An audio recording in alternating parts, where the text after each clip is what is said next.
Hello everybody and welcome back to LMM, and today we're going to be answering that age-old question, something that you guys keep asking me about, and a vehicle that has been notably absent from the channel for about the past year and a bit.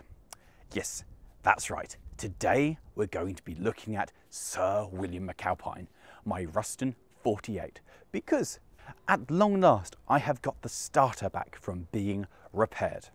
Which means for the first time in well over a year, we can attempt to fire it up and get the thing running. This has been our plan for the 30k special since we were at about, I don't know, about 28,000. And as you may have noticed, we've kind of smashed the 30k barrier some time ago.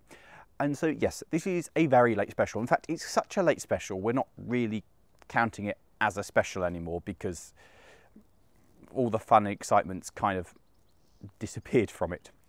However, this is what we set out to do. So today we're going to put the starter back on it and we're going to see just what happens. Put your comments below, guys. Will it fire up for the first time in well over a year? Let us know, and with that I'm going to change out of this and into some clothes I don't mind getting kind of ruined, because this is my nice LMM hoodie, which you can buy from our Teespring store. And with that, I'm going to go get my remarkably heavy starter, and let's try and fire up the Loco. I can go there. Oh, it's like the weight of a baby. A very heavy metal baby. That's basically what all my things are, isn't it? They're all heavy metal. Lawrie's metal children. Alpha.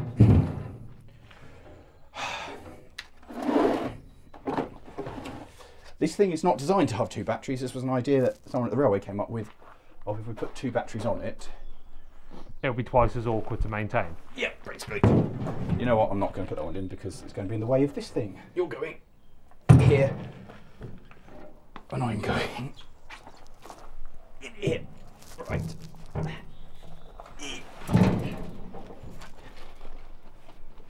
I am nothing if not graceful. Well, I've got camera evidence to the contrary, so. Cheers, buddy. Always good to know you're on my side. So tucked just in here we have the brackets that hold the starter in place. So it's a matter of just whipping off the nuts and bolts. Those two go there. Now what's wonderful about a vintage machine such as this is that nuts and bolts go missing. For instance, you'll notice that these two are not the same size. So to do one simple job, they're all a different diameter. That's one half, and that's the other. Now we need to pick up baby. How much did your baby cost you? 500 and something bunnies. And a lot of months of panic. Yeah. Well, it's been missing now for 6 months? No, 4 months. 4? It went off when we came back from Scotland. So we take the small one, which funny enough goes over that end. I don't think there's a way up. Small seems like a relative term in the world of locomotives. This is a tiny locomotive with a tiny engine. Which someone decided to put on standard gauge for some unknown reason. Well, this is okay actually, right, compared. Hopefully by this time you guys will have seen the video on Courage, which is literally a narrow gauge locomotive that somebody decided they'd stick onto the standard gauge, which people still don't really understand why. It still seemed like a daft idea at the time. What we've learnt from this experiment is that just because the bolt came off doesn't necessarily mean it will go back on. That's on. And now I want you to know, guys, the sheer amount of trepidation that I feel about this, of how long it's been. This legitimately, at this stage, has not run for over a year. And that's bad. What's also bad is this epoxy nut won't go back on the... Everything about this is just in the wrong place. It's not... That for me having to hold a camera. Yeah. Just see a grimacing Lawrie face. That's what the people want. That's where it wants to be. That's where it all needs to be. And hopefully it will now spin up and do what it needs to do. Yeah, actually start the locomotive. Yeah. Well, starting is one thing. At the moment, I'm just hoping that it will turn it over. That's the first stage, is if we actually get it to spin. Difficult machine. Oops. Why don't you use an actual spanner for it? Because we don't have one that's big enough. No, I did suggest this might be an issue. Yeah. Well, that's why I bought the adjustable, because I was like, this will do. That went tight. It went tight. Yeah. You Hopefully know what that's a sign of? I've just broken it. Yeah, you're about to share a bolt. They are quite big. That's not stopped you in the past. Yeah, but normally when I've sheared big bolts, I've got like a mechanical advantage going on. You know, like the pole out or something. Oh, how miserable. It's alright, it's supposed to snow later. Brilliant. Wow, sockets allow you to get a lot tighter than you can with a By your fingies. yeah, or with an adjustable hammer. Adjustable hammer. Now that's the real tool we need in the shed.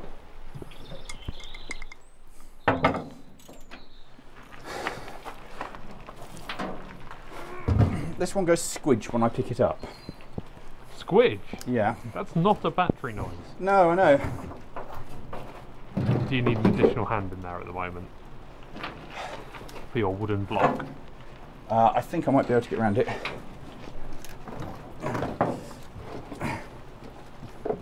Sorry, engineered spacer device. There we go. Right, that's better. Because this time we have indeed got more space. Maybe it will go. Oh! That one! That goes to the starter! I'm with it now, I'm up to speed. I've got Oh, is that why it doesn't actually have a battery terminal on it and only has one of the little things? If you're not going to say helpful things, don't say anything at all. I actually noticed that at the start. I assumed there was some other way of connecting it. No, I'm just stupid. Which is well documented on this channel.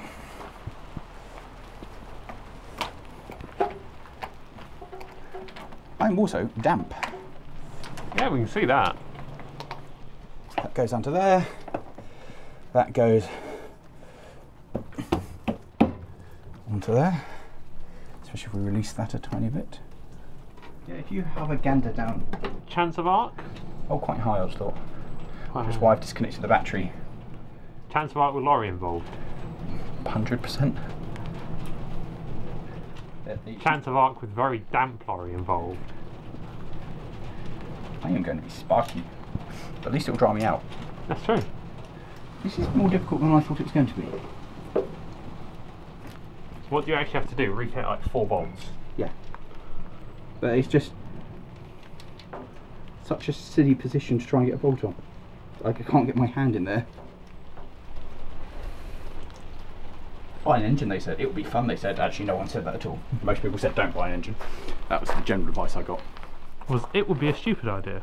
Yes, it is. And here you are, out in the rain, in February. Very excited. Don't forget the Very excited that you might have a working engine. Where's your toolkit? Behind me. I need spanners. Behind me. I need a spanner about that big. Why didn't you get it then?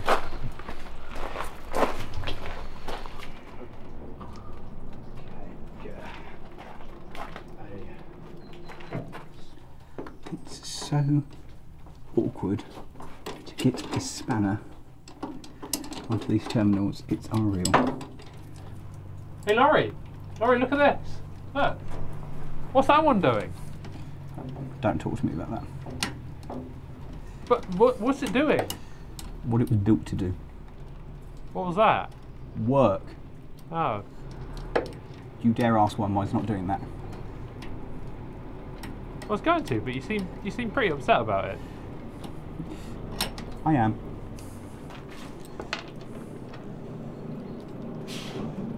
Yeah. What's all the noises it's making? They're air brakes, and mine doesn't have air brakes. Don't. No, I mean that rumbling noise. Nope.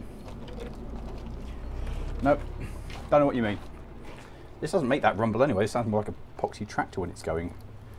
More of a lightweight chug chug chug than a... Lawrie in reality just owns about 20 tractors. I didn't ever think that it was going to be quite this difficult to put a few nuts back on something. I thought maybe, you know... Maybe you'd grown and at this point this would be quite a simple job for you. Yeah, I dared believe it. Well, by the time you finish, the UK might run out of rain to pour on us. Yeah, it's going to move on to that newfangled frozen rain. Yeah. Global warming for you. God. Go away! Do you know what my favourite thing about this video is? What? You can tell how much longer it's taking by how progressively wet your back gets. Does this unscrew or does it? I can't remember now. Oh, it's an unscrew. That's why I can't just pull the dipstick up.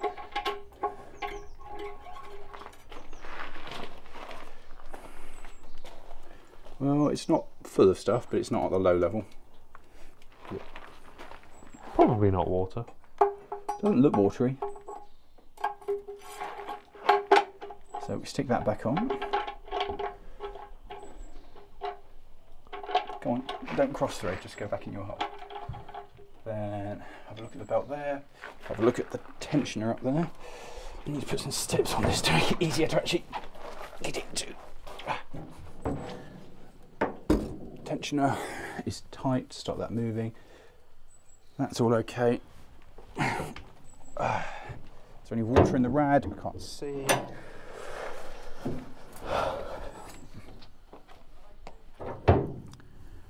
No. Probably should put some water in the radiator then before we start the thing up. On the chance that it goes. Is there any diesel in it? Oh, there is a little bit of fuel in, so there's probably enough for what we need to do today. But I may need to go get a little bit of water and just put it in the rad. So that's probably wise at this stage. I mean, it is a cold day and it's unlikely to get very hot, but... it's only going to sit here, but you probably want to run it for a bit, don't you? Yeah, right. I'll grab the watering can and just run off and get some water quickly. Let's go for a wander.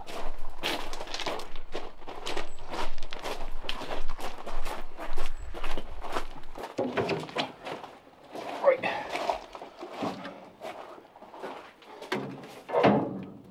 Chuck some water. Have a drink, little Ruston.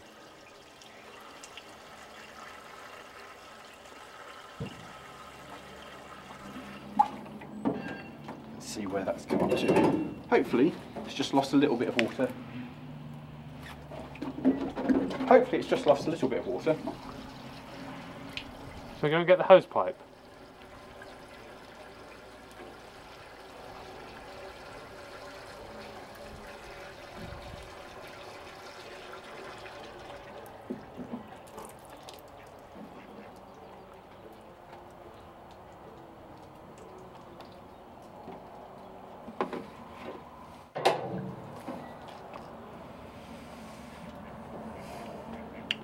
Got a leak in the radiator. I can hear it. Guess I should get some more, shouldn't I, really? Be fine. Battery isolation key into the battery isolator. Look away and...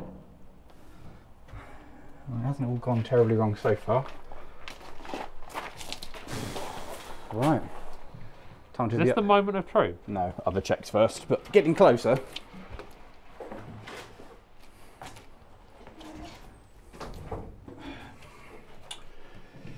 How to start? Can you actually not remember? It's been a year, I can't remember how this works. Check gearbox transfer is on. It is on. Using carriage key, open the up, check that. Check engine oil, done that. Switch on battery master, done that. Check belts, done that. Close engine covers and lock, haven't done that. Check fuel and radiator levels, done that. Check cab gearbox level. It looks pretty level to me. It's got a spirit level. I don't know why I'm bothering to do this because We're not moving anywhere. The gearbox isn't working. I hope the gearbox is working. I mean, you're not going to make the gearbox work today. That's fine. Change gearbox transfer to off. Okay.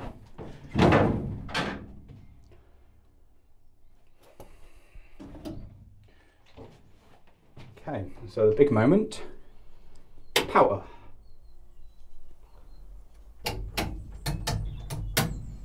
Doesn't seem like power.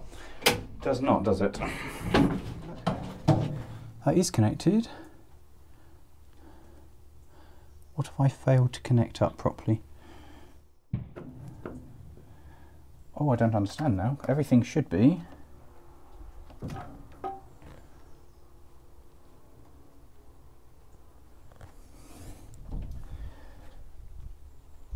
I don't get this. Do we need an adult?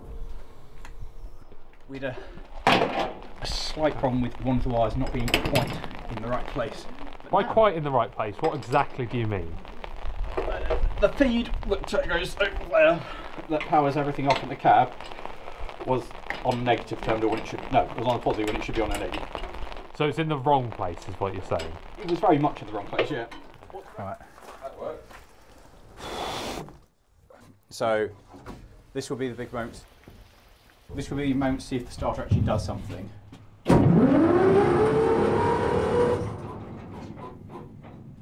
That's a motor turning. That was an engine turning. Okay. I think everything's set for this, so set the throttle back.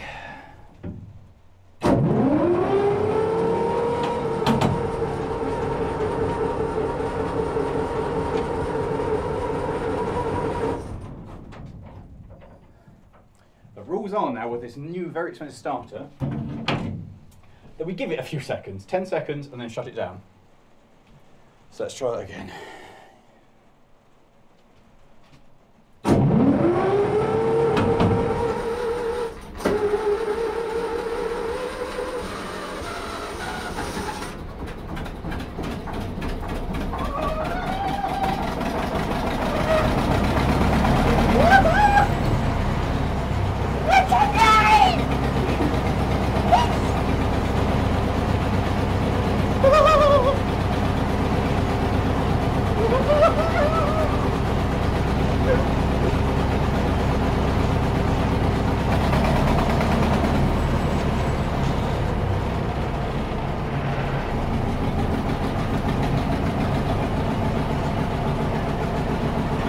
We have no oil pressure, so either the gauge is broken or there's no oil pressure. Well, we'll find out in 10 minutes whether that's good or bad.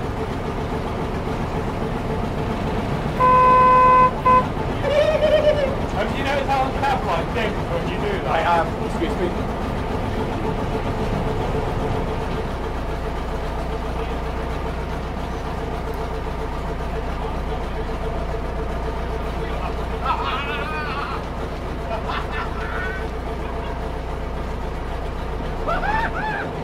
Look at that smile!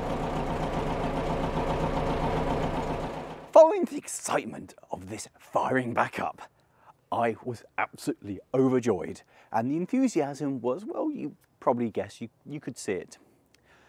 Shortly after, however, I realised how unpleasantly wet that I had become.